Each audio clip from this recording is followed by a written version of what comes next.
Get started, everyone. Welcome to our Committee of Adjustments meeting, May the 6th. Sorry. Please note that this meeting is being broadcast and recorded. Recordings will be made available on the town's YouTube channel. At this time, I'll ask those of you with cell phones to please turn them off or put them on mute. I will introduce the folks that we have here today. I will start with our planning staff. We have three planners here today. We have our junior planner, Sammy Furwadi. We have planner Jordan Wallace, and our senior planner, Maria Casa Rossi. Also our planning technician, Mackenzie Baird, as well. Also in the audience over there, Corinne Nada, manager of development services. I'll introduce our committee, starting at my far right, Councillor Mike Vasey. Beside him, committee member Jennifer Turk. I forgot our CAO, Adam Sabansky, who's beside me. Nettie McEwen, our deputy mayor, and Les Goldhawk, a committee member, and I am Bruce Moulton, and I am the chair of this committee. I will ask our committee at this time if you have any pecuniary interest to please declare them at the appropriate time. I have a motion here by Les Goldhawk, seconded by Ned McEwen, that the minutes of the regular Committee of Adjustments meeting held April the 8th, 2025 be approved as presented. All those in favor? That's carried.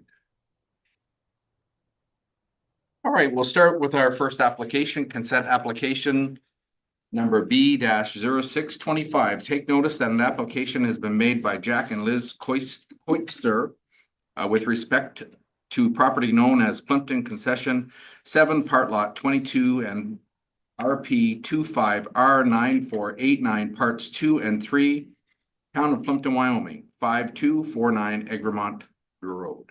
Applicant is seeking approval for a surplus farm dwelling severance, proposing to sever approximately 0.81 hectares, 2 acres from the property municipally known as 5249 Egremont Road. The retained parcel will comprise approximately 39.1 hectares, 96.62 acres, and was previously rezoned from agricultural 1A1 to no dwelling agricultural NDA through a zoning bylaw amendment. This consent application represents the next step in this process. At this time, I'll ask for our report from our planner, Maria. Mr. Chair. So as I said, first of all, I just wanted to acknowledge that the planning report was prepared together with myself and Sammy. Thank you for that. So the application was analyzed with respect to the relevant legislation, both the county and the town official plan and the zoning bylaw amendment. And it's been found to be in compliance with all the legislation and the regulations that are in place. The staff is recommending approval of the severance that's presented. Great. Jack, I know you have Mike on the line as well. Is there anything that you would like to add to our planner's report? I don't think so. I think it's all self-explanatory. Okay. I'll then refer to our committee, but first I'll ask Mackenzie, did we receive any correspondence on this application? Chair, we received no correspondence on the application. Okay. So I will start this time with my far left. Les, any questions? Nettie? No, I don't have any questions. I think it's all we've known what's going on all the way along. So, okay. Jennifer? No. Mike? No, we've seen this enough that it's pretty much. Anyone out in the audience for this application? Well, this is going to be quick. I have a motion here by Mike Vasey, seconded by Jennifer Turk, that the report by Sammy Furwadi, junior planner, and Maria Casa Rossi, senior planner, dated April 25th, 2025 be received, and that consent application B-0625 requesting permission to sever a surplus farm dwelling from the lands municipally known as 5249 Egremont Road be approved, subject to the following conditions. Number one, that all conditions of consent application B-2024 be fulfilled to the satisfaction of the town, including legal confirmation of the merger of a portion of the lands at 6242 Blue Huron Road with 5249 Egremont Road. Number two, that the septic system location be included on the survey, plotted on a copy by the owners and a copy submitted to the county's Building Services Department for the property file. Number three, all Drainage Act assessments applicable to the lands be reapportioned according to the agreement provided by the town and signed by the respective property owners of each of the affected lands. If the parties cannot mutually agree to the apportionment, or if the town does not approve, town shall instruct an engineer in writing to apportion the assessment among the parts into which the land was divided, and the applicant shall pay the engineering fee for such apportionment. The fees will be paid prior to the stamping of the deeds. Number four, that the owners satisfy the Plympton-Wyoming Public Works Department with respect to individual access being located on both the retained and severed parcel and installed in compliance with the streets bylaw. Number five, a copy of the final RD plan or survey be submitted to the town of Plympton-Wyoming. Number six, a copy of the deed and survey must be submitted to the Secretary Treasurer in a form suitable for registration. Number seven, that all such severance fees as required by the town, including water frontage fees, if applicable, be paid before the documents will be endorsed. And number eight, the conditions must be met and survey and deed be presented within 2 years from the date of the decision, or the consent will lapse. Call the question. All those in favor? That motion is carried. There's a 20-day appeal period. If you have any questions during that time, you can talk to Mackenzie or you can talk to the planning staff. And looks like this is done. Very much. We'll have to go on pause here for a few minutes until 5:30 before we can begin our next application.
All right, we'll now do minor variance application number A-0525. Take notice that an application is made by Jesse and Justin Thompson with respect to the property known as Plan 12 Lot 28 ROW, Town of Plympton, Wyoming, 6738 Pheasant Lane. The subject property is zoned residential 59 R59. The following variances from zoning bylaw 97 of 2003 have been requested for a proposed detached garage. Number one, a variance of approximately 29.63 square meters, 318.94 square feet to permit the lot coverage of the accessory buildings to be approximately 122.63 square meters, 1,319.98 square feet, notwithstanding the required maximum combined lot coverage of all detached accessory buildings of 93 square meters, 1,001.04 square feet as per section 3.3.4 subsection A2. Number two, a variance of approximately 0.56 meters, 1.84 feet to permit the main floor ceiling clearance to be approximately 3.66 meters, 12 feet, notwithstanding the required maximum main floor ceiling clearance of 3.1 meters, 10.17 feet as per section 3.3.4 subsection B 4.1.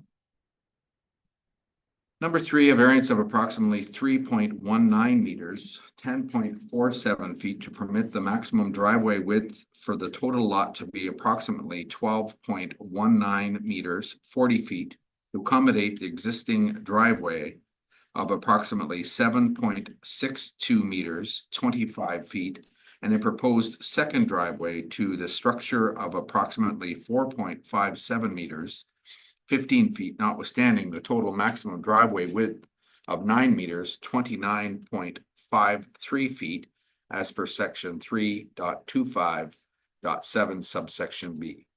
At this time, I will refer to our planner, Maria, for her report. Thank you, Mr. Chair. The application has been reviewed and it's found to comply with the county official plan and the town official plan and permitted uses in the zoning bylaw. However, the application does not meet the 4 tests for a minor variance, and staff recommend that the application be denied. Although the zoning permits accessory buildings and structures, the zoning bylaw is intended to establish maximum standards for buildings and structures to ensure orderly and compatible development. While the proposed detached garage is intended for gym use and personal storage, its size and location would occupy a substantial portion of the lot's frontage, resulting in a built form that may appear visually cluttered and inconsistent with the established residential character of the area. The proposed detached garage is not deemed minor and does not maintain the general intent of the zoning bylaw. Although the subject lands are designated and zoned to permit the proposed use, the variances are not considered desirable or appropriate for the development of the property. Again, the proposed size of the detached garage is inconsistent with the established residential character of the area, and the proposed development would result in a built form that dominates the lot frontage, creating a visually cluttered appearance with continuous building walls in close proximity to the street. So just to speak about the surrounding residential area a little bit more, it consists predominantly of larger residential lots developed with dwellings featuring attached garages and a lot of green space. There is only one detached garage located across the road from this property, which was constructed in 2016. And the detached garage is situated in the rear yard, partially screened from street view. So it's significantly smaller than the detached garage that's being proposed on the property and remains almost hidden and well within the maximum size permitted in the zoning bylaw. We also had a look at the surrounding area as well, not just the properties along the street. And it was found that there are no detached garages on residential lots located on the adjacent street, Hummingbird Lane, and further east on Donaldson Avenue, which is characterized by smaller residential lots. There are a few properties with small detached garages located in the rear yard. The only detached garage that staff had noted located in interior side yard is for a property that's located on a corner lot on Donaldson Avenue. And the detached garage again is also significantly smaller than the one that's being proposed on the subject property. So staff is recommending denial of the application. Staff has also had some discussions with the property owner about some recommended options. And if committee wanted to consider some alternate options as well, staff would recommend if committee is going to choose to approve the application, that consideration be given for the removal of an existing shed that is in the backyard, just to reduce the variance for the maximum lot coverage of all accessory buildings. And also to locate the proposed detached garage further back into the rear yard of the property, so that the visual impacts are minimized and a little bit more consistent with the residential character of the area. Okay, thank you. Anything? Yeah, Tom? Yes. I'm speaking because my son's working tonight and I think you guys must intimidate my daughter-in-law Justine very much. So I got some props, is that? Yeah, okay? whatever you're bringing. All right. And I only made, I think, 4 copies, so who do I? There's one there between the two of them and maybe between myself and Adam. Maddie? Nettie likes to have her own. No, we'll share. Yeah, I got can't another. share. It's fine. And Yes, if I can. your old report, I'll give you. Thanks so much. Maria, right? Yes, thank you. All right. So I've never done this before, but I'd like to start by thanking Mike. He came out to view the property today, and I think that helps add some perspective. I don't know if any of the reps you got to, but Mike, thanks a lot for coming out. As far as the notice goes out in the neighborhood, and it's my understanding that nobody's looking at any complaint or any issue with the proposed structure, is that correct? Correct. That's correct. In addition to that, I'd like to add their neighbor Judy Knox to the south. They went over and spoke with her because she would be one of the most impacted by the build, and she has no issues. She's very supportive of building a building that big. Trevor McDonald on the north side, same thing. He just got talked to him this afternoon after you left, Mike, actually. And Trevor said, no issues, do whatever you want, remove the trees if you want. Really, really supportive. So as far as the nearby neighbors, they have no issue with the building. Justine has had an opportunity to talk to about 10 different neighbors in the neighborhood, some who she knows, some who she didn't, and they had no issues with the building. So, any questions on that before I move forward? No. Okay, so there's three variances being requested. One, the first one I want to cover is the second driveway. Don't think that's much of an issue from what I've read in the discussion paper. But if you look at the first picture that I provided, you can see the neighbor across the road, and that neighbor across the road has had a second driveway approved. So it's not out of the ordinary to have a second driveway when you have a building like that. There's also an older home to the north, right on the corner, that has 2 driveways on it. So having a second driveway to access your property, you know, it might not be typical, but it's not out of the ordinary either, I would suggest. So that's the second picture slide. It visually just shows you that on the existing property, that's Jesse and Justine's property, there is already a curb cut out for a driveway there, so there would be no work with the township to install, you know, different curbing or do anything there. That's already been there. It's almost like, you know, originally it wasn't a plan for that particular property.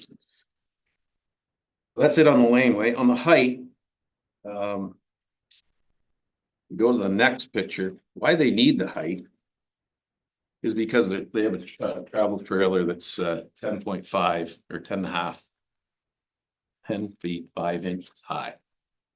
Originally, Jesse had put in for 14 feet ceiling. He'd worked with Maria hoping to get approval, and, you know, kind of made some concessions, came down as low as he figured he could. He's gonna have to get a low profile door to fit it in if it's approved, but that would take that trailer off the lane and give you, like, I guess in addition to that, you got the trailer, it's got a boat, so in behind it's their car. So much of the time in the summertime, that's the view people are gonna see. Crowded laneway, my son's truck on the road. And you know, from a safety perspective for kids, the kids coming in and out, people can't see them. Just from a visual perspective, I think if you lived in the neighborhood, I don't think you'd want to see that out in front of a house when you could see what you see on the next page. Clean looking, no issues. To me, that's more visually pleasing to the neighborhood than what you'll see if you can't get this variance approved. I guess in addition to that, the neighbor to the north, who's gonna see the building, he has no windows on the south side of his house facing this building. So sitting in his house, he doesn't have any windows that will actually look at the building. So that lessens the problem. He doesn't have an issue anyways. As far as the view, when you go down the street, I guess he's got a 2-story house. The neighbor in between has a 2-story house. So when you're driving up the street, the only time you'll see his building is when you're right in front of the house. Right there. That's when you'll see it. When you're driving down, it doesn't change anything. When you're driving the other way, it doesn't change anything. So, like I said, I think it's safer, less clutter, better for Jesse, obviously, and better for the entire neighborhood. If you get those vehicles off his driveway for, you know, a fairly significant portion of the year. I think the biggest issue that I read from the report seems to be the inconsistency and the big frontage coverage appears to be what I read, at least in your report, as the major issue. So what I would like you to turn to now is the drawing I made. I think it's the next picture, isn't it? Yeah, the drawing I made. I tried to draw this to scale as best as possible. The one that was in the report was the one that was supplied to put the application in. This one I tried to draw to scale. I think the most significant thing, or one of the significant things on this, is the red box. That's a building that he can build without a variance. 10-foot high ceiling, that's the building he can build. So if he doesn't get the variance, that's what's going to be going in there. And that would meet all of the, my understanding, it meets all of the requirements that you stated in, where is it? You stated in the report here that a shed is allowed there, or a building is allowed there, provided it meets all of the criteria of the bylaws of the township. And that's the size of the building that meets it, offsets, height, all that stuff. That's the footprint it would be on. So his lot happens to be the biggest or nearly the biggest, actually the biggest in that neighborhood, according to the GIS database. And as you can see on the drawing that's to scale, I think there's plenty of room, plenty of green space left on that property after he does the build with the variance. It's, you know, not that much different.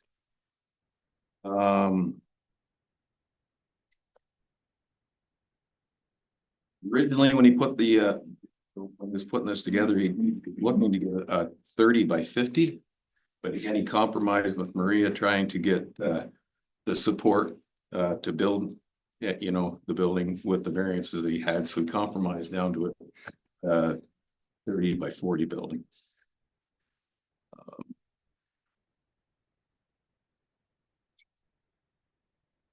The other thing is, you know, it's really the crux of it comes down to this excessive substantial frontage opinion.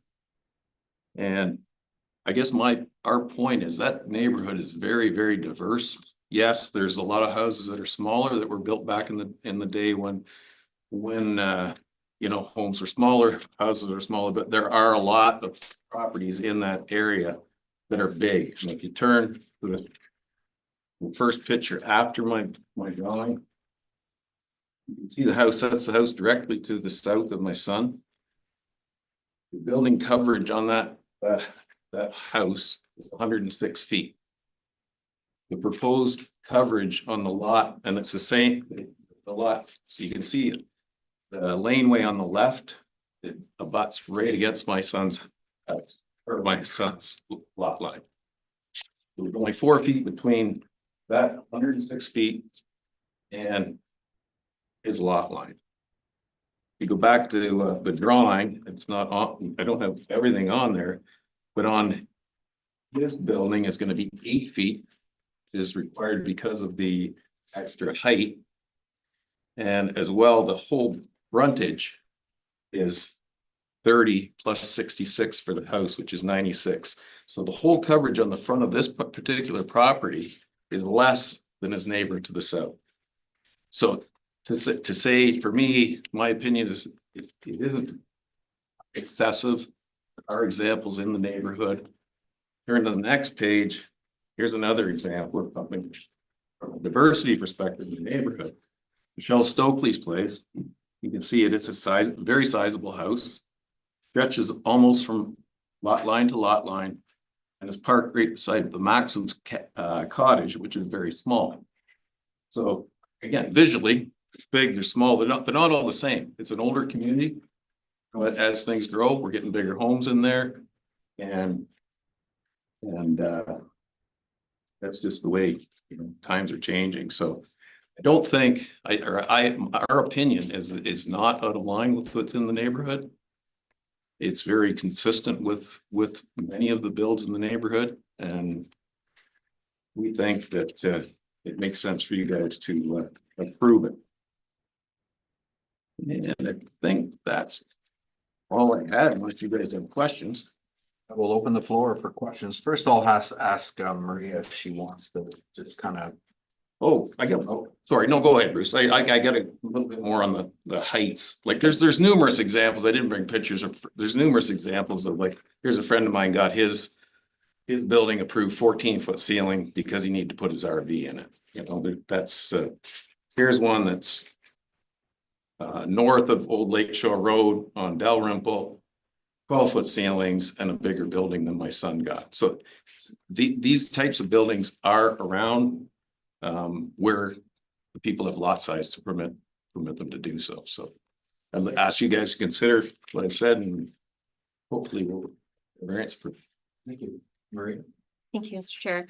So I just want to thank you for the presentation. Just wanted to mention that the drawing that was submitted with this recent package refers to a detached accessory structure that is approximately 111, almost and a half meters squared. So the permitted total coverage for accessory detached buildings and structures in this residential zone is 93 square meters. So although it's showing a decrease, it's still over and above the 93 square meters. And then on top of that, there is a shed on the property. So it brings the proposal up to 122, just over 122 square meters. So although I just wanted to preface that. So the total. I get the 10 by 12. What's the other? So the 93 square meters, that's the total maximum lot coverage. No, what, in addition to the 10 by 12, the 120 square feet, where is the other? So the drawing. Building, I don't know, I don't think there's The another. building that you're proposing to be constructed, Yeah. the detached building, detached garage, that's already based on your drawing 111, over 111 square meters. So you were saying earlier that it would meet, it would. Oh, sorry. You're right. What I meant to say on that red box, Yeah. that's with the shed removed. So That's 1,001. It's 30 by 33. It's 1,001 to meet the requirement of the township if that shed's removed. So That's what the red box equals that. Sorry, just bear with me. Yeah, I no calculated it problem. based on the numbers I saw here. Yeah, So no. 30 by, I'll do 30 by 33. Is that what you're suggesting? I'll just do 1,001, because that's the maximum. Divide that by 30, and that'll give you the length. So the maximum would be 93 square meters. So in terms of 93 square meters, if we convert that to square feet, I'll just do that now.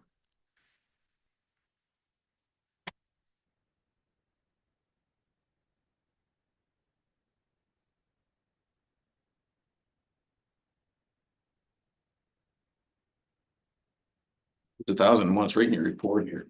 93 square meters, So it's bracket yes, it's- 1,001. I just like to double check it. Yeah. So it's 1,001.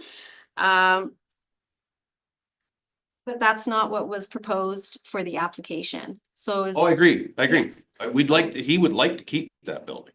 What I'm saying, what I meant, I'm glad you asked the question. What I meant is this red box, and I wasn't explicit. That red box is what he can build if he takes the shed out. I forgot to mention that. He takes that 10 by 10, 10 by 12 out, he builds the red. That is correct. So if he is only, if he's proposing, and we talked about this with Jesse as well. So if he's only proposing to construct the 93 square meters and remove the existing shed, then yes, for that specific component of the zoning, it would comply to be located in the interior side yard. That is Correct, correct. correct. Yes. Yeah. So what he wants to do though is keep the shed Correct, and build to 30 by 40, which is more. correct. So that's what he's requested. But my point is that there's lots of room. It's not, this building, when it goes in, not any different from a visually cluttered perspective, which appeared to be the main issue that was on the report. It's no different. The only difference is it's a foot, almost 2 feet, not quite 2 feet higher from the road. That's all, because you can't see back there. You got 2-story house, got 2-story house. So visually, it doesn't look any different on what he can build in a spec. This is what he's asking for. And the big difference is the clutter out in front of his trailer sitting there, which is not visually pleasing to the neighborhood. Nobody you drive around, nobody likes to see a laneway that's right chock full. It takes all that out of the equation. So that's thanks for asking the question. Hold that clear. So, Mr. Chair, I understand what the representative is stating. And so planning has provided an alternative that would be more in tune with the established character of the area. And that is if the homeowners were willing to remove the existing shed and push the proposed detached building further back into the rear yard, then planning has provided that alternative for committee to consider. But as it stands in terms of the proposal, planning does have the concerns that are listed in the report that were expressed today. Thanks you all. I'm gonna move to the committee now. I know Adam had a question, but can I do committee first? Yeah, sir. I'll start with my far right, Councillor Vaizey. Yes, thank you. You've taken pretty much everything I was going to say, Tom. I've got here, house across the street has a double car garage behind the house, which isn't really noticeable. If we were to move the building back in line with the back corner of the house, it would not be an eyesore on the frontage of it doesn't clutter the front of the frontage. House beside us, no windows on the south side, so it's not going to block their view. Ceiling height, I have no issues as long as the overall peak height is maintained. Driveway, I have no issues. Other homes in the area have a double laneway. The removal of the storage shed would lessen the coverage, but in such a large lot, I don't think you're going to notice it anyway. And as Tom said, it would clean up the front of the house, take the trailers and the boats and everything out of the laneway and puts them away. So. I'm okay. I don't have an issue with the main floor clearance. I don't have an issue with the driveway width, but I do have an issue with lot coverage. That's quite a bit, asking almost 32%. So I agree with the planners. I can't support it. Realize that 32% is over what we've got existing. I realize that, yep. If we add the red piece, it's 10%.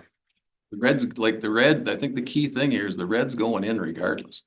So it's not, That's it's the win. only, I know, but it's only what the variance, what we're here for is to get, again, if you don't put don't make it big enough, that it impacts them. It's only 10%. It's not 35%. Anyways, All right. I respect what you're saying. Still, I don't support it. Nettie? No, there's 3 variances requested and, no matter, I don't care what the other properties have right there. Minor variance is dealt on its own merits, not what everybody else has or whatever exists around the place. So, and 3 variances is just too many for me. So, no, I can't agree with it. Les? I was fine with 0.1 for the ceiling height and the variance for the driveway, for the size of it. If that alternative is there, the red box, and the answer's there. But you realize the alternative doesn't address the issues that he needs for storage though, right? That results in the clutter on the front. I'm just gonna ask a question and I'll ask the committee as well. I know that would it help massage the whole, the committee at all? If part of the recommendations as our planners have submitted afterwards about getting rid of the shed to build this. So we're willing to remove the shed and we're willing to push the building structure back a bit if that helps us get the variance approved. So I'll go back to my committee. Sounds like Mike is, I mean, what we try to do here is kind of work some things out. So I'm not sure if I have votes here or not. So just go back to the other 3. I don't think this can be moved ahead anyway without it being changed, so. But even with what you just said, that isn't part of this variance application. Right, so what I would be saying is if it would even be looked at, we could defer this. And they could bring it back to the next meeting with recommendations from planning and whatnot, with what could be presented. Maria?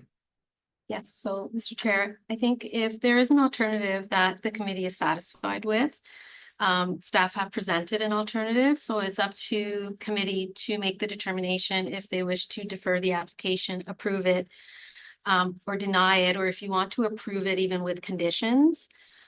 So if you do want to explore alternatives and you're satisfied with those alternatives, then it's up to the committee to make that final. Mike? As Tom or Mr. Thompson said, if we don't approve this, they're gonna build the shed. Visual impact is exactly the same from the road. You just wanna add 7 feet to the end of it. Correct. So it's going into the backyard, which nobody's gonna see it anyway, so that's where I'm getting off that. I'm okay with it, because like I say, the width. The initial front width that you're gonna see from the road isn't gonna change whether we approve it or they go the other way. What I got to say about that. Well, I'm sorry, you want to Go go? ahead. No, I did hear from neighbors and there were some neighbors that did not meet with this approval, so they feel like they were going to be impacted, so don't agree with that 7-foot extension. Les? Well, in my mind, it should be deferred and it should be properly put forward as you remove the shed, whether you move it back, whether you go with the red box or whether you go with the total. Well, the red box, once again, it wouldn't be dealt with here at Committee of Adjustments. They wouldn't need to have a variance other than if they ask for height for the structure. And the driveway. I think the red box is just indicating basically what they can build if they get rid of the shed without a variance. So,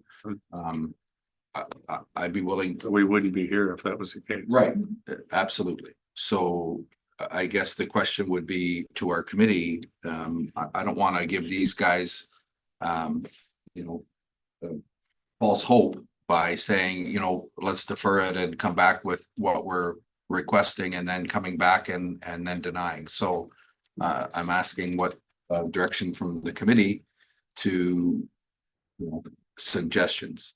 So you're suggesting. I look at this as it's, when you're looking at an additional double car garage, that's about 400 square feet. This is 1,200 square feet, so it's triple the size of a normal double car garage.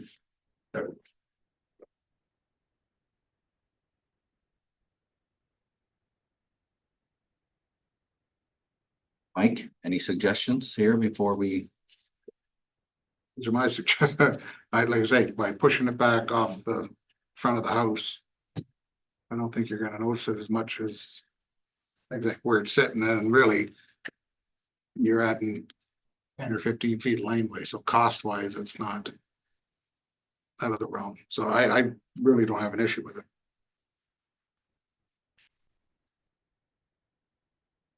Well, I need a motion. I have a motion here, but if you wanted to motion to defer, Les, you can present that motion. We want to see what the property owner wants to do if they're willing Yeah. to defer it, because if we vote on it tonight and it fails, they'd have to reapply with a whole new application. Which would cost you money. So I guess the question would be if you can talk to planning with what planning's suggestions would be. Once again, it still has to come back to the committee. No guarantees at all. But it would be a different plan, and then the committee can look at that through different eyes, or a different kind of thought about out the shed and whatnot, and or come up with maybe even a different kind of plan through planning. And then, is there a big hurry to do this, or is? Wait a month, it'd be nice to get moving on it. It's just, Yeah, I mean, I'll be honest, obviously, the option is gonna be denied here, so a deferral will be an option of coming back and with a new, without having to pay the fees to want to do. so it's what I'm hearing, Bruce, and it's denied even if the buildings move back, like planning suggested. Well, And the sheds. so our committee hasn't really seen that, right? That's just an option that Maria gave us tonight. Yeah. Sometimes it's nice to have that on paper and people be able to see it and go and look again and to take a look at that to see if, you know, kind of, and talking to Maria, once again, if, you know, it goes back to planning and they say, now, you know, we might accept this, then it might have more of an impact here as well. So, like I said, there's no guarantees. Each of us have a different vote on the committee. So, I got you. the option is a deferral. Sounds like deferral is a better option than for us. Well, By far. Work with Maria. Yeah. Hopefully we can get something that the planning group supports, come back here. The other thing is, if you go with the alternative approval and you find out that that alternative approval does not work for what you're trying to achieve, then you're back here anyways. So definitely deferral is the more cost effective Exactly, yeah. option. Okay. can I get a motion written up for a deferral, Mackenzie? You guys can just bear with me, Mike. If we could get a picture of what he's putting up, help too. Like what the building itself is gonna look like. Yeah. And You have plans, like, is there, do you have? Well, they haven't got the plans yet. Maybe you could help us out. Even what or he's maybe thinking. we'll work with Maria on what would make it better for you guys. Maria? So do you have a vision of what you would like the exterior to look like? Do you have any ideas? We're just gonna match the house. Okay. Work on the house. Probably one large garage door so we can get our trailer, our boat and our side by side in there. So maybe we can have discussion about what exactly you're envisioning in terms of use and what components you're gonna put in there, and then we can present that back to committee. Doesn't have to be exact. It's like, this is kind of what we're looking at. Yeah. Deferral on the. Oh, some are like a big flat wall. that just- Yeah, it's gonna look like a barn building, or is it gonna look like something that should be down, is what you're saying? Yeah, that makes sense, yeah. Need a seconder, I need a motion and a second. Yes. Send it to the printer? Okay.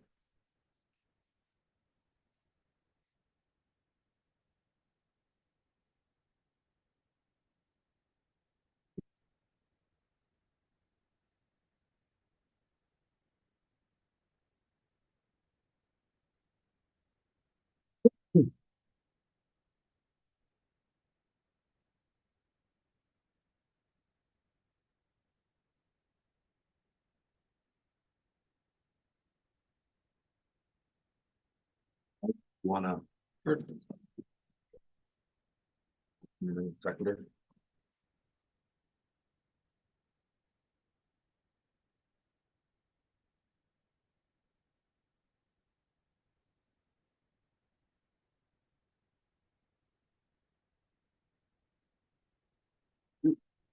A motion here by Mike Vasey, seconded by Jennifer Turk, that the report by Maria Casa Rossi, planner, senior planner dated April 29th, 2025, be received, and minor variance application A-0525 requesting relief from the town of Plympton-Wyoming zoning bylaw 97 of 2003 for the maximum total lot coverage and main floor ceiling clearance provisions for a detached garage, as well as a maximum driveway width for the total lot to be deferred. All those in favor? That motion is carried. Deferred and carried. So it'll give you some opportunity to talk to planning and come up with a plan, and we'll see you back here.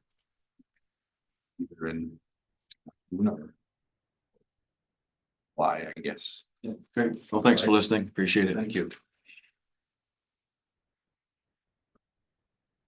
All right, we'll move on to our next application, minor variance application number A-0625. Take notice that applications made by Raymond Wooters with respect to the property known as concession 13S Pete Part Lot 21, Town of Plympton, Wyoming, 5124 Douglas Line. The subject property is zoned agricultural -1A1.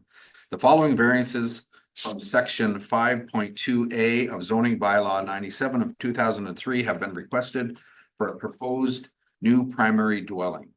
Number one, a variance of approximately 50 meters, 164.04 feet, to permit the building to be approximately 380 meters, 1,246.72 feet from a livestock barn, notwithstanding the required minimum distance separation of 430 meters, 1,410.76 feet, and a variance of number two, a variance of approximately 31 meters, 101.71 feet to permit the building to be approximately 414 meters, 1,358.27 feet from a manure pit, notwithstanding the required minimum distance separation of 445 meters, 1,459.97 feet.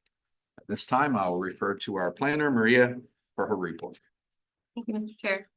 So the application was reviewed with respect to the relevant legislation, including a print policy statement, county and town plans, and the zoning bylaw. Additionally, the MDS guideline document was also considered while reviewing the appropriateness of the variances. So the application was reviewed in terms of all these items, and staff are recommending approval. The zoning does permit for a dwelling to be replaced as long as it's moved further away from livestock operations in the area. And in terms of the livestock operation that would be more greatly affected than any of there's three in the area, but the one that would be more affected would be the one east of this property. And so the livestock operations in the area are all swine operations. The initial report did reflect that one was a dairy operation, but in fact, they're all swine operations.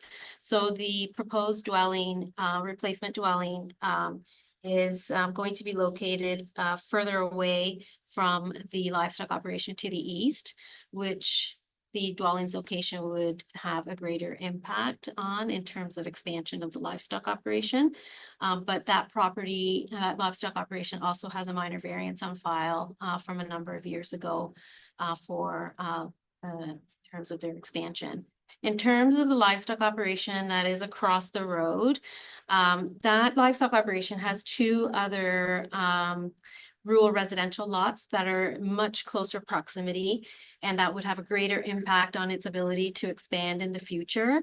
And when we did the agri-suite calculations, and we doubled, just as a conservative measure, when we doubled the size of the number of the livestock on that particular farm, it was noted that it would not have an impact based on the proximity of the replacement dwelling.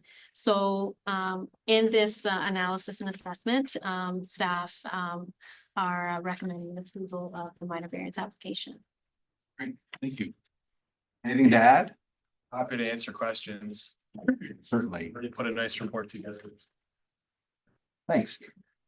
So you're saying that it's not gonna affect the minor variance on the barn then? So So So through you, Mr. Chair, so you currently have it is your farm. So you currently do have a minor variance on file for possible expansion.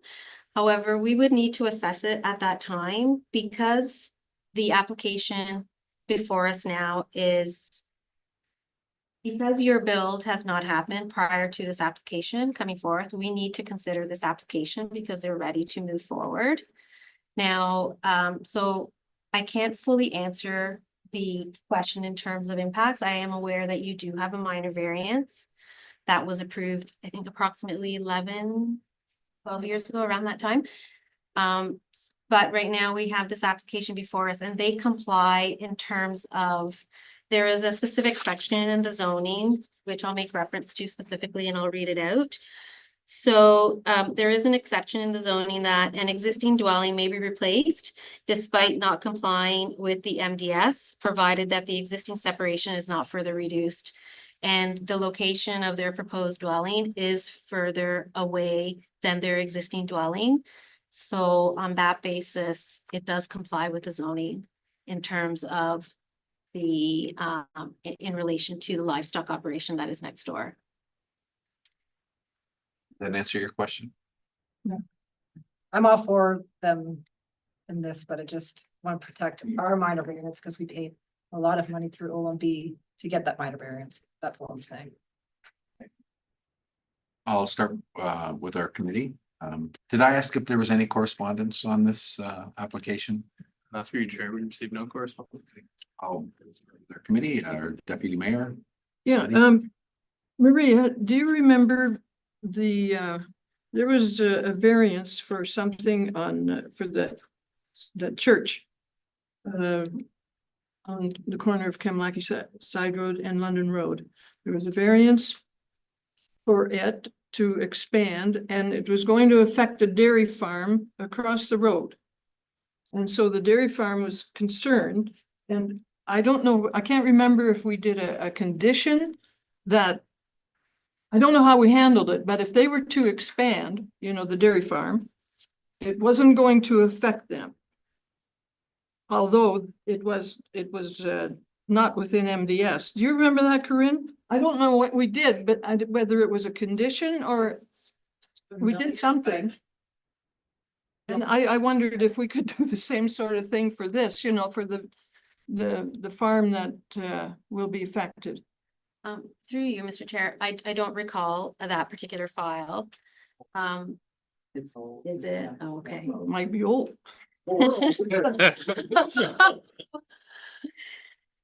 I'm thinking it was, sorry, Maria, I thought it was a condition, something like this minor variance wouldn't impact the Wouldn't im- previous yeah, minor variance. That's what I thought, but I can't remember the exact wording or was it a while ago?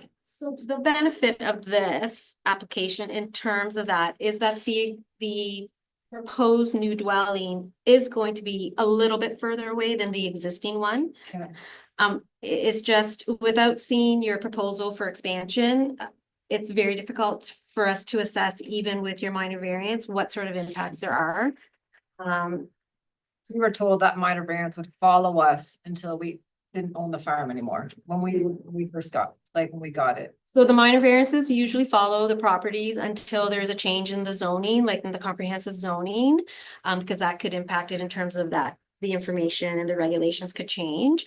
However, you have not constructed, so we can't delay this application on that basis, because they do, in terms of your specific farm, they do comply. And they are going to be further away from your barn and your manure pit. So that is sort of the, I think that's a positive. Yeah, so they build this year, and then in 2 years, we're like, okay, we want to add 1,000 head to our barn, like, we want to make our barn bigger. Do we have to get a minor variance again? That's what I want to know. Do I have to go through the whole process again? So the minor variance I got was a waste.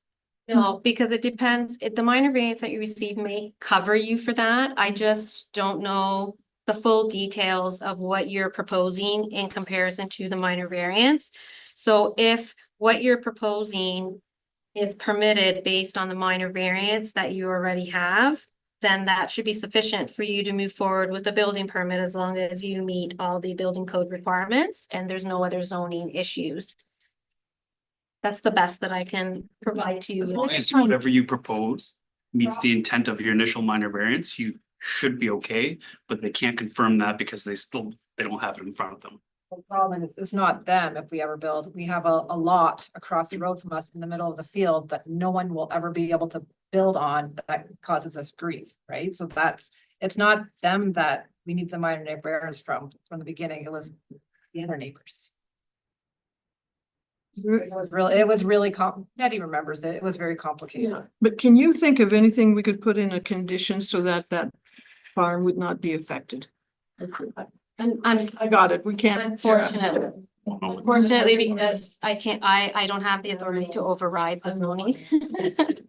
We let it be, and then if we ever do build, because we might not, I'm not stopping them because I know what that feels like.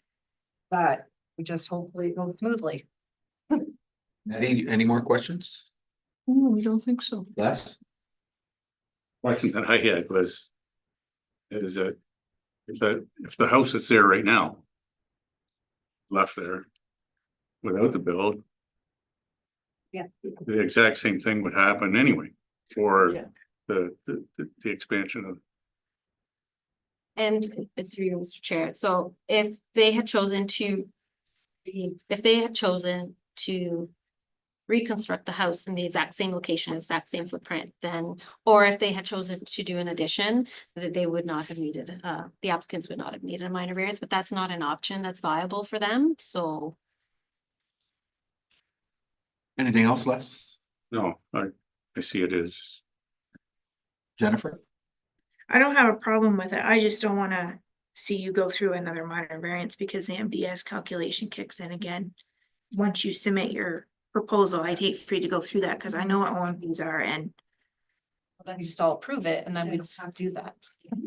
and I mean, the minor variance does stick with the property forever, like Maria said, unless there's a change in the zoning, but I wouldn't want you to have to go through it again. No, but I'm not stopping them from Yeah. doing what they need to do, because I would never do that. And I mean, the only reason I would approve it for me, I'm a stickler when it comes to MDS, cause those policies are there for a reason, is because there's a house already there. Mike? No, I have no issues. What Les had said, that any issue you would have on your farm for zoning is already there because their house is there. So by moving it 50 feet, 50 feet farther away from you shouldn't affect anything over there anyway, so. Yeah. I have no problems with it at all. And maybe in your minor variance that you already have, it might already have that language in there, so. I'm in favor of this as well, and in reality, moving it back by 50 feet is gonna help, I think, everyone in the long run, so. Any other questions from the committee? I have a motion here by Les Goldock, seconded by Nettie McEwen, that the report by Maria Casa Rossi, Senior Planner, dated April 28th, 2025, be received, and that minor variance application A-0625 requesting relief from the following minimum distance separation one, MDS one. Regulations in the town of Plympton, Wyoming zoning bylaw for a proposed new primary dwelling. Number one, a variance of approximately 50 meters, 164.04 feet to permit the dwelling to be approximately 380 meters, 1,246.72 feet from a livestock barn, notwithstanding the required minimum distance separation of 430 meters, 1,410.76 feet, and a variance of approximately 31 meters, 101.71 feet to permit the dwelling to be approximately 414 meters, 1,358.27 feet from a manure pit, notwithstanding the required minimum distance separation of 445 meters, 1,459.97 feet be approved. All those in favor? That motion is carried. As you've heard earlier, it's a 20-day appeal period. So in that time, you can't start building or any of that kind of stuff. If you want to have contact with our planners, if you have any questions about this, you can talk to them. Sounds great. Thank you. Thank you. All right, we're going to move on to our meeting. Once again, our business arising from our previous meetings, we have the comprehensive zoning bylaw amendment. Any new business to do with that at all? Ning or Maria? No, there's no other. Thank you. Okay. It's just standing item on our agenda. Also the OACA conference. Mackenzie, thank you for organizing for us to be able to go and all that kind of stuff. I believe myself and Eddie and Jennifer on behalf of Plant Shores is going. I don't believe any of our other committee are going to be there. So thank you very much for organizing that. I believe we just, all of us got an email today to join this application or whatever, this app, what's it called? You guys download that yet on your? Oh, anyway, you got to download an app. And so they tell you what's going on. Maybe be good at, maybe I'll show you how to My do it. agenda, Yeah, it's good. fine, thank you very much. Oh, Does it work on a flip phone? yeah, I believe so. Anything else for that committee or OACA conference? Hope everyone drives safe. It's there, no problem.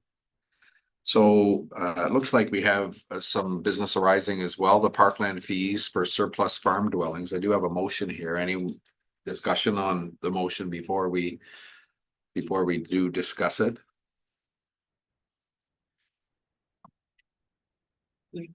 Okay.